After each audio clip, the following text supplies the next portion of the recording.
Well, hello, how are we? Well, I certainly came back down to earth with a bang, straight back into work today, full-on day at a conference, having to concentrate, and I'm very tired after my weekend in Albufeira. Not only because I did burn the candle at both ends, because of course you have to party while you're over there, and then you have to get up early in the morning so you can go out and sunbathe, so that was really tricky, but then I had early mornings. On my last day, I had to get up at 3:30 in the morning so I could get a taxi back to the airport to fly home. On top of which, the people in the room next to me, they used to come back from the nightclubs and decide to carry on partying in their room with the music blaring and talking extremely loud, which was very, very inconsiderate of them, I have to say. So I'm very tired. So trying to be on my best behaviour today, not falling asleep and yawning all day, was extremely tricky. I hope your Monday went better than mine did. But I'm sure with a good night's sleep tonight, I will be much better tomorrow. Tonight we have some Sam Spade. This episode is called The Dick Foley Caper. It's always a caper with Sam Spade, isn't it? Always a caper. Everything's a caper. This was first broadcast on the 26th of September, 1948. The Adventures of Sam Spade, Detective. Brought to you by Wildroot Cream Oil Hair Tonic, the non-alcoholic hair tonic that contains lanolin. Wildroot Cream Oil. Again and again, the choice of men who put good grooming first. Sam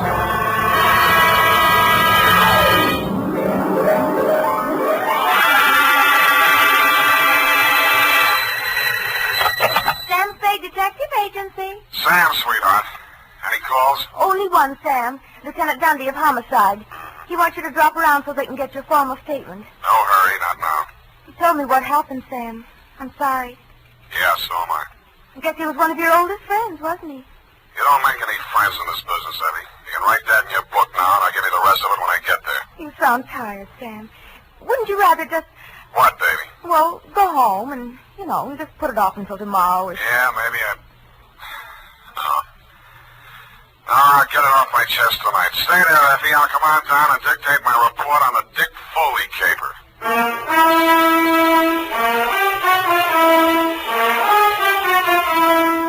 Dashiell Hammett, America's leading detective fiction writer and creator of Sam Spade, the hard-boiled private eye, and William Spear, radio's outstanding producer-director of mystery and crime drama, join their talents to make your hair stand on end with the Adventures of Sam Spade.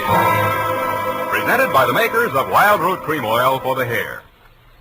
No two ways about it, folks. Hair that's well-groomed can make all the difference in the world to a person's overall appearance. That's why so many men, women, boys, and girls are turning to the famous non-alcoholic hair tonic with lanolin, Wildroot Cream Oil. Wildroot Cream Oil grooms your hair neatly and naturally, relieves dryness, removes loose dandruff. If you haven't tried it before, you'll want to get Wildroot Cream Oil in a new 25-cent get-acquainted size. Yes, get Wildroot Cream Oil. Again and again, the choice of men and women and children, too. And now, with Howard Duff starring as Spade, Wildroot brings to the air the greatest private detective of them all in the adventures of Sam Spade.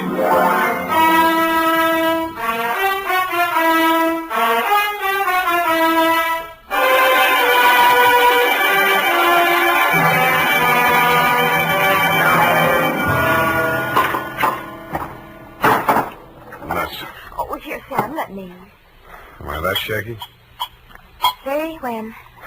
Just to the top of the glass. That's enough. You spill it. Yeah. Sam, what you said over the phone about not making any friends in this business, you didn't really mean that, did you? Forget it. You can label this, file on Dick Foley. Date, fill it in. Yes, Sam. To Dundee at Homicide, I guess, from Samuel Spade, license number 137596. The facts are all here. If you can dig a formal statement out of it, you're welcome. I'd known Dick Foley ever since I took out my license. We'd worked several big capers together back in my days as a Continental Op. He and Mickey Linehan and I. Then he and Mickey opened their own office, Foley and Linehan, Private Investigations. 5 years back, Mickey stopped the slug, and since then the sign on the door read Dick Foley Detective Agency. I'd seen Dick maybe 4 or 5 times in the last half a dozen years just to have a drink and chew the fat about the good old days. He never talked about his private life. I assumed he didn't have any. So when I went to his office the day before yesterday in response to his call, I was surprised to find him in a clinch with one of the most beautiful nails I've ever seen. Oh, Sam. Well. Shall I come back after lunch? Sam, this is Maxine, my wife. Well, you don't deserve it, but I'm happy for you. I'll return the compliment, Sam. I've wanted to meet you for years, but Dick wouldn't introduce me. Now you know why. Well, you run along, honey. Sam's here on business. All right, Dick. You can bring Sam home to dinner if you like. There's plenty. If he's not too busy, but don't count on that. Well, try anyway, won't you, Sam? I will indeed. Bye now. Draw up a chair, Sam. Sit down. Oh. What's on your mind, Dick? You remember Claude Spicer, that grifter I sent over for that jewelry store hike back in 43? You never told me you were married, Dick. I'm very happily married. Now, please pay attention. Claude Spicer, yeah. Yeah, I remember the caper. Wasn't there a dame involved? Well, Spicer had a girlfriend, but the cops gave her a good bill of health. Spicer went up for a 5-year stretch. They spun him last month. Whatever happened to that dame? Now, look, about Spicer. He gunning for you? You hit it. How scared of him are you? Well, enough to ask you for help, Sam. What's eating him? Just revenge? Sam, I wouldn't tell this to anybody but you. But all the facts of that caper didn't come out at that time. I saw to that. How come? Well, I couldn't have stayed in business in San Francisco if it had been generally known that my partner was the inside man on a jewelry store heist. Mickey? Yeah, Mickey Linehan. You and I are both great at choosing partners, Sam. They both deserve what they got. Only one difference. I sent up the killer that plugged my partner. Some people thought the way you gave evidence at Spicer's murder trial wasn't so hot. Well, he was alibied, Sam. In fact, the robbery was his alibi for the murder. I don't know how he managed it. I've been trying for 5 years to figure it out. Spicer's afraid I might succeed someday. That's why he's out to get me. What's he waiting for? Oh, I don't know. He won't do it simple. He'll have a fancy plan like the other time. He's tricky. Where's he staying? At the Belvedere. Here's his mug. I kept a plant in the building for a couple of days, but he stayed holed up in his room. I think he spotted me. Okay, Dick, I'll give it a buzz. Now, wait a minute, Sam. Yeah? I'm not asking you to do this for love. Standard fee, 25 in whiskey money. Okay? Forget it. This one's on me. In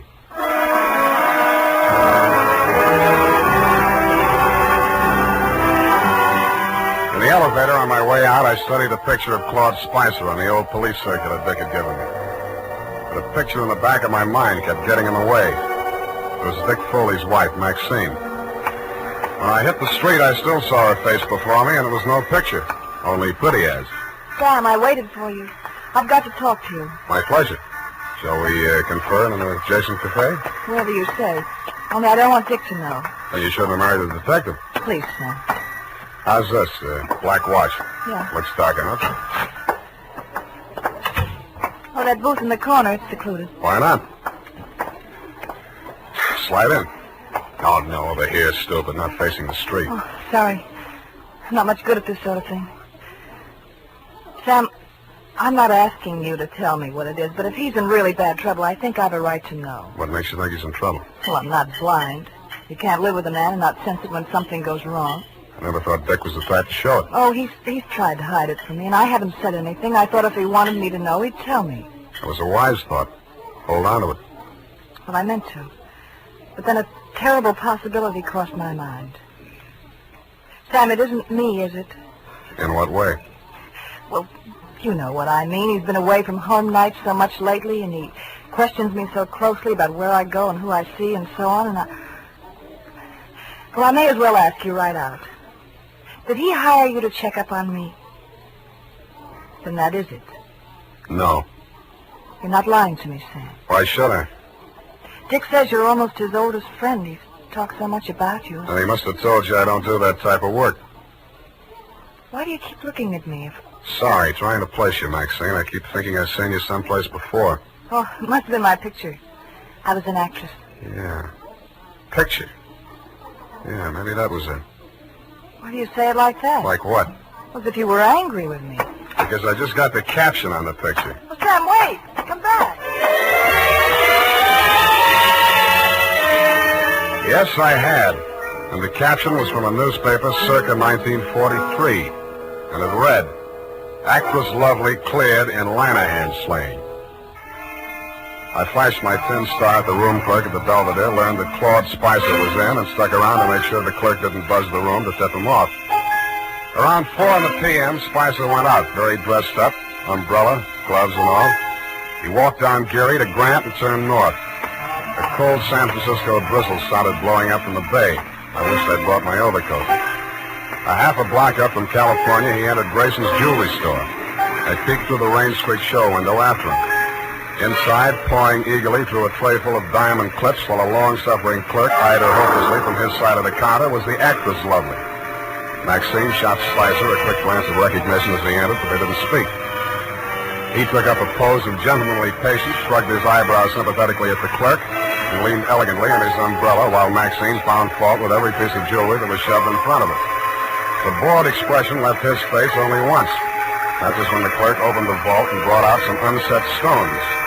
Their act may have been fooling the clerk, but it was as plain as the nose on Spicer's face, a very plain nose it was, that they were sizing up the joint for a pushover. Maxine left first. He stayed long enough to buy a cigarette lighter and then followed her out. As I took out after him, I stopped to read the sticker on the inside of the glass door. It said, "These premises protected by Dick Foley Detective Agency."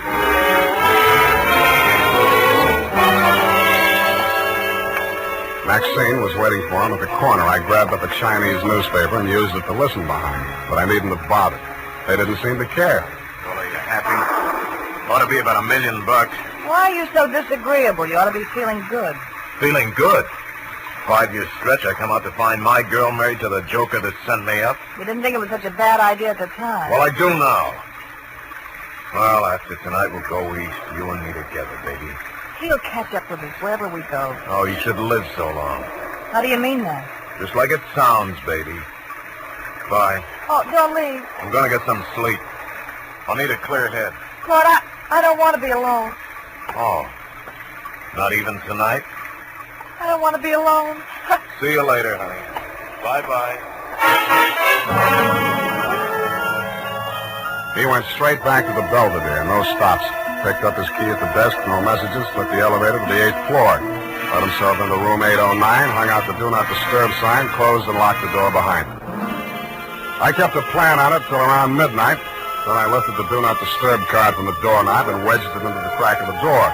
It was a crafty move, and I had just finished doing it craftily when the door opened again in my face. Huh? Boy, what are you doing here? Nothing, sir. I'm making a survey. What? I'm from the Trotter Pole. It's like the Gallup poll, but we're not in so much of a hurry. Yeah? Just kindly answer this question. As a Democrat, do you believe... Do we, huh?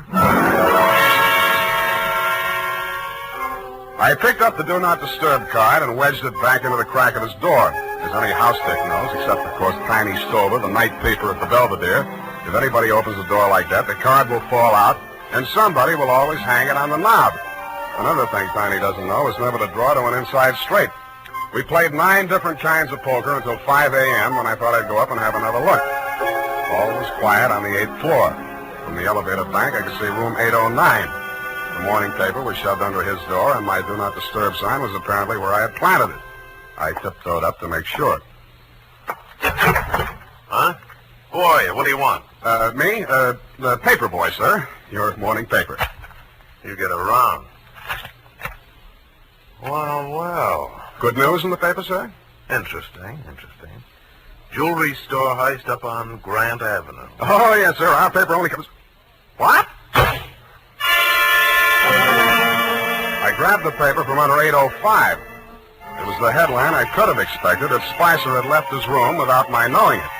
Grayson's jewelry store, the shop he and Maxine had cased that afternoon, had been taken for an estimated $1 million in uncut gems. But Spicer's door hadn't been opened, and there was no other exit. I sat down and thought. And what I thought of was that sticker on the front door of Grayson's said, "These premises protected by Dick Foley Detective Agency."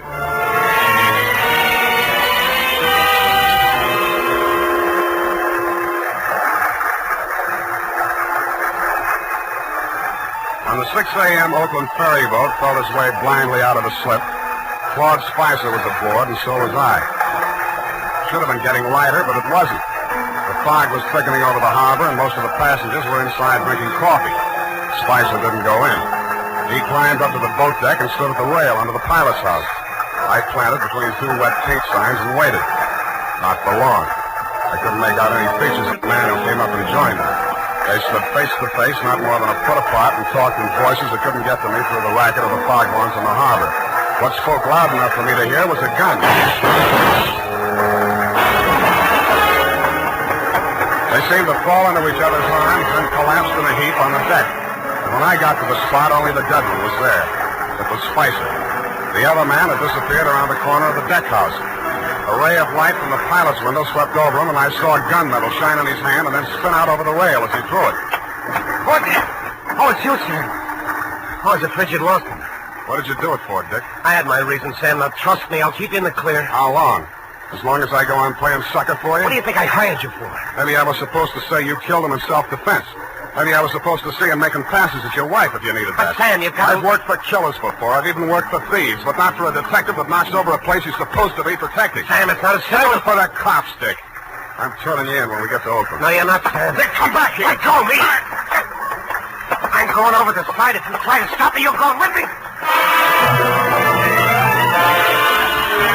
He fought away from me, got 1 foot over the rail, and kicked out at me with the other. It caught me on the point of the chin. I stumbled forward and grabbed out blind. I must have caught him by the belt just as he jumped. I remember something pulling me halfway over the rail and trying to get free of it. I did, but not soon enough. I was in midair, and the black water came rushing up to meet me.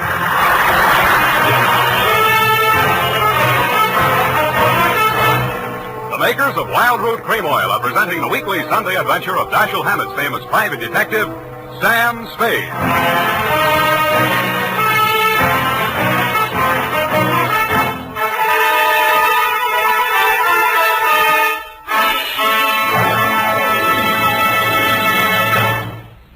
Now, here's important news on good grooming. If you want the well-groomed look that helps you get ahead socially and on the job, listen.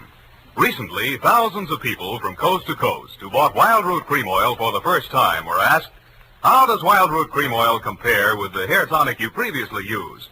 The results were amazing. Better than and removes loose, ugly dandruff. So if you want your hair to be more attractive than ever before, get the generous new 25-cent size of Wild Root Cream Oil, America's leading hair tonic, on sale at all drug and toilet goods counters. It's also available in larger economy bottles and the handy new tube. Get Wild Root Cream Oil. Again and again, the choice of men and women and children, too. By the way, smart girls use Wild Root Cream Oil, too. And mothers say it's grand for training children's hair.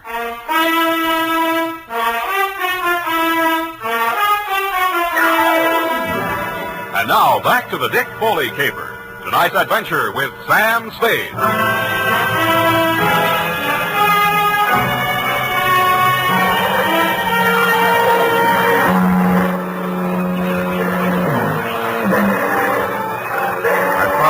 Mechanically keeping afloat somehow and trying to get out of my coat. I felt heavy and large as if I'd swallowed gallons of water. The murk hung low and thick.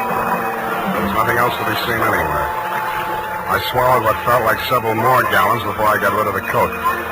From out of a misty fog blanket, from every direction in a dozen different keys, from near and far, foghorns sounded. I stopped swimming and floated on my back, trying to determine my whereabouts. After a while, I picked out the moaning, evenly spaced blasts of the Alcatraz siren. But they came out of the fog without direction. Seemed to beat down on me from straight above. I was somewhere in San Francisco Bay, and that was all I knew. And I suspected the current was sweeping me out toward the Golden Gate. And a light came up ahead of me suddenly. A boat passing a few yards away. I lifted my head and screamed. The boat siren, crying its warning, drowned out my shouts. Went on past, and the fog closed in behind it. Then I heard a new sound. Seagulls. I swam towards it, and it seemed to get lighter. Part of it was the dawn light beginning to cut through the fog blanket. But there was also a strange-looking man standing on the water and waving a green lantern back and forth. I yelled at him to wait for me, and the seagull got off his hat and flew away. When I got closer, I saw it was not a man, but only a buoy, channel pipe. I used all the strength I had left to drag myself up on the base of it and let it rock me to sleep.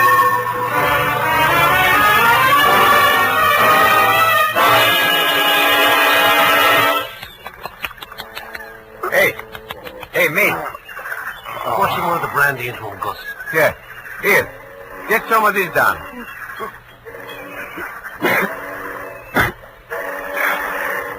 Where are we? It ain't heaven. You can tell that by the smell. Oh, Fisherman's Wharf. Yeah, take it easy. We got ambulance coming. You going to the hospital? No, I'll be okay. Hey, give me a hand. Yeah, okay. Yeah. Hey, you do us a favor, will you? Don't fall down till you get out of sight this time. We're tired of picking you up.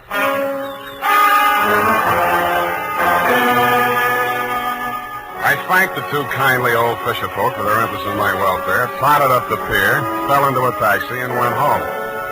While I soaked out some of my aches and pains and chills, I did some stewing about the caper so far and stewed up enough anger to carry me through to the finish.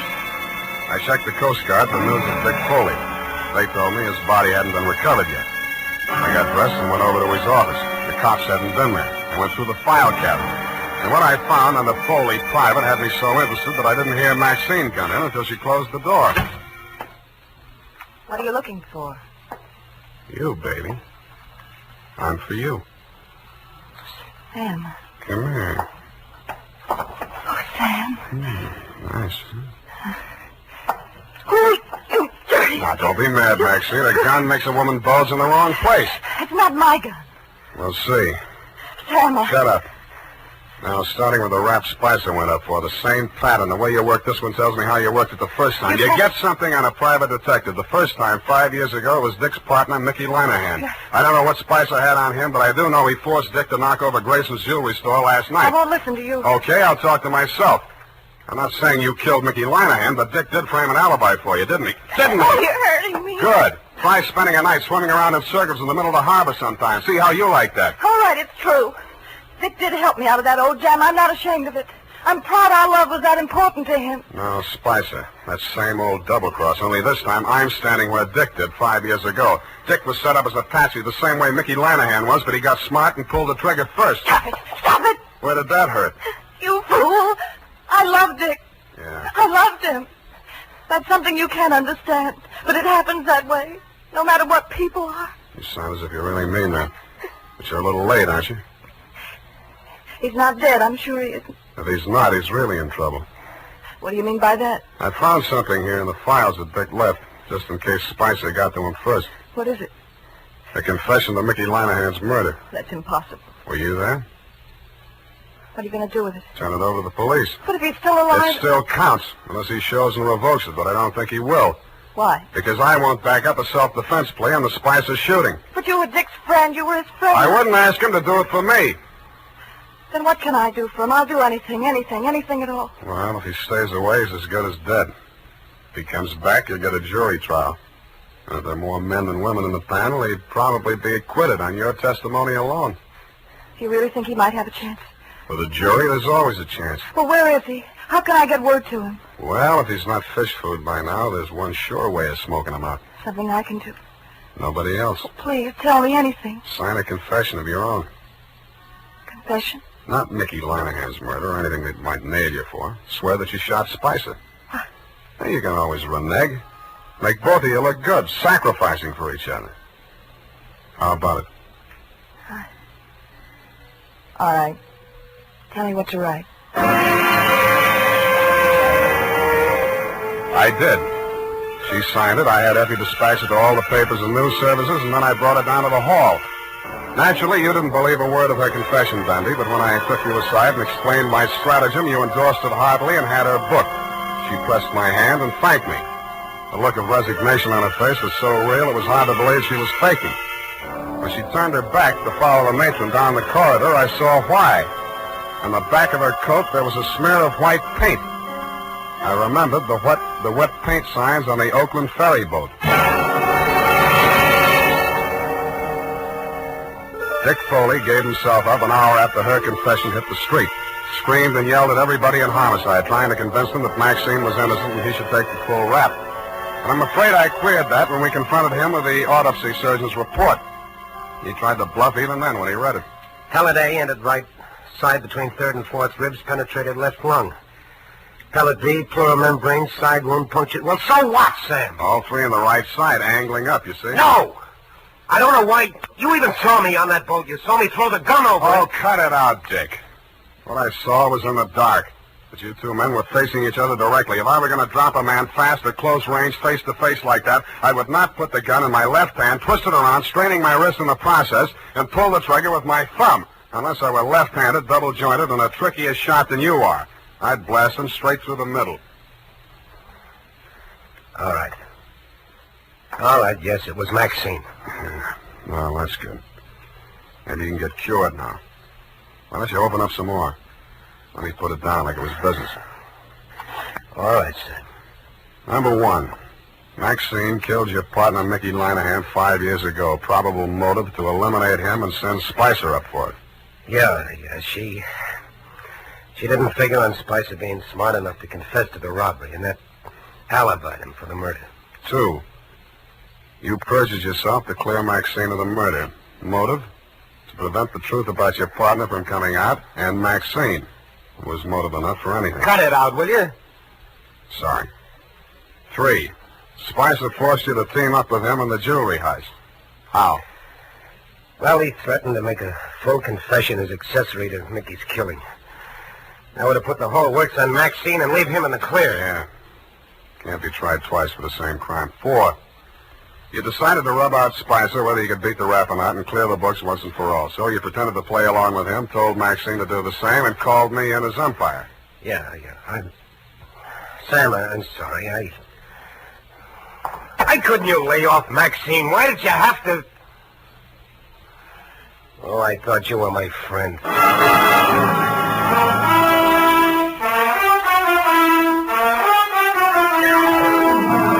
And that's about it. Period. End of friendship. Oh. You mean the confession that you tricked her into making turned out to... That's it, Effie. Oh. What'll happen to him? Hmm? What about Dick Foley? Dick? Oh, they got him on a number of things, I suppose. May take some time out of him. But I think he'll be an okay guy again. With her out of the way. With her out of the way. Sam? Go and type it up, will you? It's late. I want to get out of here.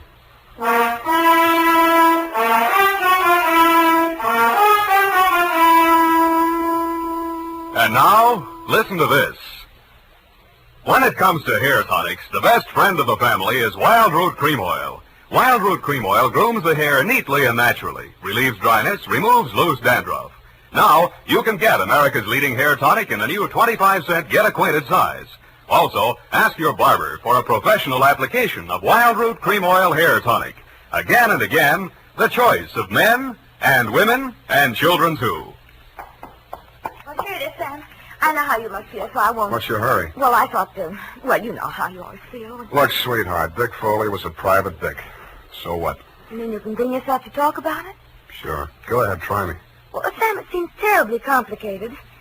I suppose because Mr. Foley was in the profession and thinks like you do. Up to a point, Effie. What's bothering you? Well, why did he call you in? You, another private detective, and he knew how smart you are and all, and... Yeah. I don't know, maybe if I turned up anything, I'd look the other way. Do you think that could ever happen to you, Sam? That's a clever phrase you dictated. He called me in as umpire. That's baseball. But if he was so clever, why didn't he win, Sam? His mistake, Effie, was trying a quadruple play, which has never been heard of in the history of baseball or crime. All he wanted was to bat Maxine home safe.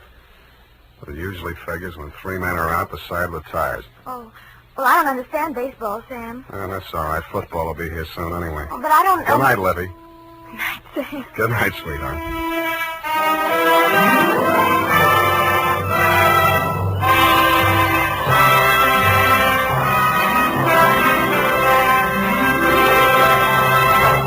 The Adventures of Sam Spade, Dashiell Hammett's famous private detective, are produced and directed by William Spear.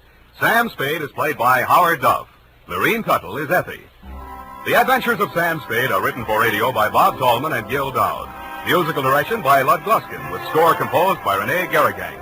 Join us again next Sunday when author Dashiell Hammett and producer William Spear join forces for another adventure with Sam Spade. Brought to you by Wild Root Cream Oil. Again and again, the choice of men who put good grooming first. Welcome back. I hope you enjoyed the latest episode of Sam Spade. I will be back again tomorrow evening with some more fantastic stories for you from 6 p.m. GMT. Don't forget you can check out my podcast page at patreon.com/foxygeekgirl. Can't wait to catch up with you all tomorrow night. Darts night tomorrow night, of course. It'd be nice to see the girls again. I didn't go last week because I was flying off to Albufeira the next day. So I've missed a couple of weeks of that. Well, 1 week. So it'd be nice to get back and see the girls tomorrow night for darts. However, I will say hello to you all first and introduce tomorrow night's show. In the meantime, stay safe, always be kind. Love you all.